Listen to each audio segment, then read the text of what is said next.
Welcome to Z True Tales. Centuries ago, when the world was young and silent, magic was greater than mankind. Mountains touched the clouds, and rivers glowed silver beneath the moon. In that forgotten age, a fairy was born. Her name was Narija. But Narija was unlike any other, shaped from the pure light of Corsica. There was a jewel-bright sparkle in her eyes, and whenever she smiled, it felt as if the entire forest breathed and came to life.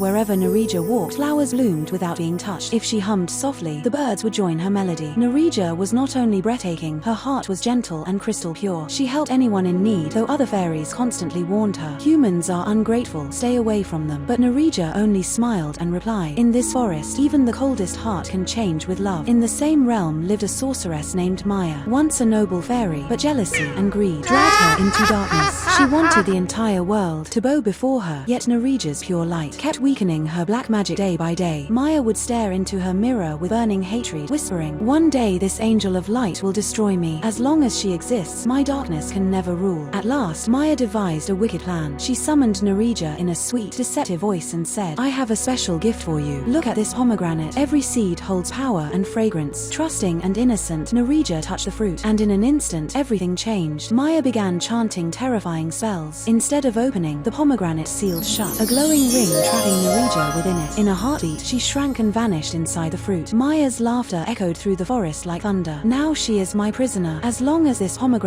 remains safe, she will never be free. For centuries, the fruit silenced her voice. Only a faint, shimmering chime trembled from within, and the light of her eyes glittered in its seeds. While trapped, Narija hoped that if the pomegranate remained in the fairy valley, someday a kind soul would find her. But Maya used her dark magic and cast it into the human world. It landed upon the branch of an ancient tree, a tree that continued to glow forever, because Narija's light was hidden inside the pomegranate. The ancient tree continued to shine through every season. People would stop and stare in awe, yet fear kept them away. Its glowing branches and faint whispers turned the pomegranate into a secret spoken only in hushed warnings. Centuries passed, kings rose and vanished, cities changed their borders, but the luminous tree remained untouched. At its center hung the very same pomegranate that held Narija captive, still gleaming like a trapped star. Villagers would glance at it from afar, astonished yet terrified. They believed it was treasure guarded by jinn, and anyone who tried to break it would meet death. But the truth was far different. Inside the fruit, a fairy waited endlessly for freedom. Sometimes, a soft chime escaped the pomegranate, like a distant humming carried by the wind. One day, a humble farmer named Zahid wandered into the garden, exhausted and hopeless. He had worked his fields for years, yet his crops never flourished. That night, he dreamed that if he plucked the glowing fruit, his destiny would change forever. At dawn, he gathered his courage and entered the orchard of Nuristan. His heartbeat thundered as he approached the shining tree, but the memory of the dream kept him steady. When he held the glowing pomegranate, a faint whisper rose from within. Set me free. I will fill your world with light. Zahid trembled, but did not turn away. He drew his dagger and struck the fruit. A blinding light burst forth, as if the sun itself had shattered onto the earth. When the radiance faded, a beautiful fairy stood before him. Her wings glowed softly, her face calm, yet her eyes carried centuries of loneliness. I am Narija, she whispered. They call me the pomegranate fairy. You have freed me from a cruel prison. Overwhelmed, Zahid bowed. Oh radiant being, I am only a simple farmer. I acted because of a dream. Narija smiled gently. It was your kind heart, the reason destiny chose you. From that moment, Zahid treated Narija like a daughter. He had no children, and the villagers were astonished when they saw the fairy among them. Soon, she healed the sick, helped the young sleep peacefully, and brought rain to thirsty fields. Everyone began calling her Einar Pari with love. Women sought her blessings, children gathered around her, begging for stories and laughter. Slowly, she became the heart of the village. Zahid's pride grew every day, saying, this is my daughter, sent by God. Narija, after endless captivity, finally found a home and love, yet deep inside, a shadow remained. The memory of Maya, far away, in a fortress of darkness. The sorceress still lived. Her eyes burned like coals, and every night she stared into her black mirror. One night, a flash swept across its surface, revealing the pomegranate breaking, and Narija freed at last. Maya screamed in rage, her palace trembling. How can this be? Centuries wasted, and she escapes. She opened her spellbook, whispering curses. I will find the pomegranate fairy. This time, she will not survive. That same night, Narija felt a sharp ache in her heart. She looked up at the sky and silently prayed, if I must face darkness again, give me strength and righteous souls beside me. She never knew her prayer had already been answered. A prince was soon to enter her life, one who would change fate itself. Narija, now beloved by all, was the light of the village, but in the shadows, Maya prepared her revenge. Her first strike came on a moonless night. The sky turned pitch black, winds howled, and trees groaned like living creatures. Fields withered in moments, and villagers trembled behind closed doors. Narija spread her wings and whispered, "Oh darkness, you cannot stay here." Golden light burst from her hands, restoring life to the land. But Maya's laughter echoed, "Narija, this is only the beginning." Meanwhile, in the Sultanate of Safaran, a brave prince named Ayan was hunting in the forest. Known for his sword, yet empty in heart, he rode toward the glowing village. When he arrived, he saw people honoring a fairy. Curious, he sought Zahid's home, and there he saw Narija sitting among children, her hair shining like moonlight. Ayan stood speechless. This was no ordinary being. She was living light. "You are the pomegranate fairy?" he asked softly. Narija smiled. "Yes, but I am simply everyone's daughter." Her humility struck him deeply. From that day, he returned often, teaching children archery, helping farmers in the fields. Their meetings grew frequent, and by the riverbank, Narija shared the story of her centuries of imprisonment. Ayan listened in awe. One day he confessed, "I have won many battles, yet always lost the battle of my heart. With you, life feels complete." Narija blushed, joy shining in her eyes, feelings awakening for the first time. But Maya was watching. Through her black mirror, she saw their closeness and raged. "If light and strength unite, my darkness will end. I must destroy them, even if I must kill." That night, she sent a dreadful storm. The sky turned red, lightning crashed, and a massive black serpent erupted from the ground, shattering doors and filling the village with terror. Narija rose to protect them, but she was alone. As she began her spell, Maya's voice boomed, "This time, no one can save you." Ayan rushed forward, sword drawn. "If you want to touch the fairy," he shouted, "you must kill me first." Maya laughed cruelly. "A human dares challenge me." But Ayan's heart burned with love, a force stronger than magic. "I will never leave you," he vowed, "even if I must give my life." Narija's eyes filled with tears. For the first time, she believed this prince was her destiny. The sky darkened completely. Maya emerged, towering above them, her eyes blazing, her staff crowned with black fire. "No prayer, no love can save you now," she thundered. She struck the earth. Ground split, trees uprooted, shadows swallowed the villagers. Narija tried to shine, but centuries of captivity had weakened her light. Maya's spell bound her wings, rooting her to the earth. Maya laughed. "See, light always bows before darkness." Suddenly, Ayan stepped forward, his sword glowing with golden fire. "You're wrong," he declared. "Light never dies, because love is stronger than darkness." Maya mocked him. "Love, is that your weapon?" "Yes," Ayan said, driving his sword into the ground. "It is the greatest weapon of all." He called Narija's name, and something awakened within her. Tears fell from her eyes, shimmering like stars, and their shared heartbeat rose in unison. Light and love surged together, racing into the sky. Clouds burst, not with lightning, but with glittering starlight. Maya screamed, "Impossible! Where did this power come from?" Narija answered softly yet firmly, "This is the power of love, and love never surrenders." Hand in hand, they formed a circle of golden light that grew wider and brighter, shattering Maya's dark magic. Her shadow dissolved into smoke and vanished forever. As Maya fell, darkness littered from the village. Trees turned green again, birds sang, and moonlight returned. People emerged from their homes, cheering with joy. "The pomegranate fairy is saved. The prince has saved us." Narija turned to Ayan and whispered, "You rescued me from darkness and gave my life new meaning." Ayan smiled, "You taught me love. I will never leave your side." Days later, the village held a grand celebration. Trees glowed with lights, flowers bloomed on their own, and birds sang songs of happiness. Narija, dressed in gold with shining wings, looked like moonlight walking the earth. Ayan stood proudly beside her, while Zahid wept tears of joy. "This is the day I prayed for," he said softly. Fairies showered petals from the sky, sacred words were spoken, and the bond between Einar Parry and Prince Ayan was sealed forever. Together, they vowed to protect their love and spread goodness through the world. Villagers turned their story into song, and children, upon seeing a pomegranate, would smile and say, "This is the memory of the pomegranate fairy." The centuries-old captivity ended, and through love, she was finally free. Forever.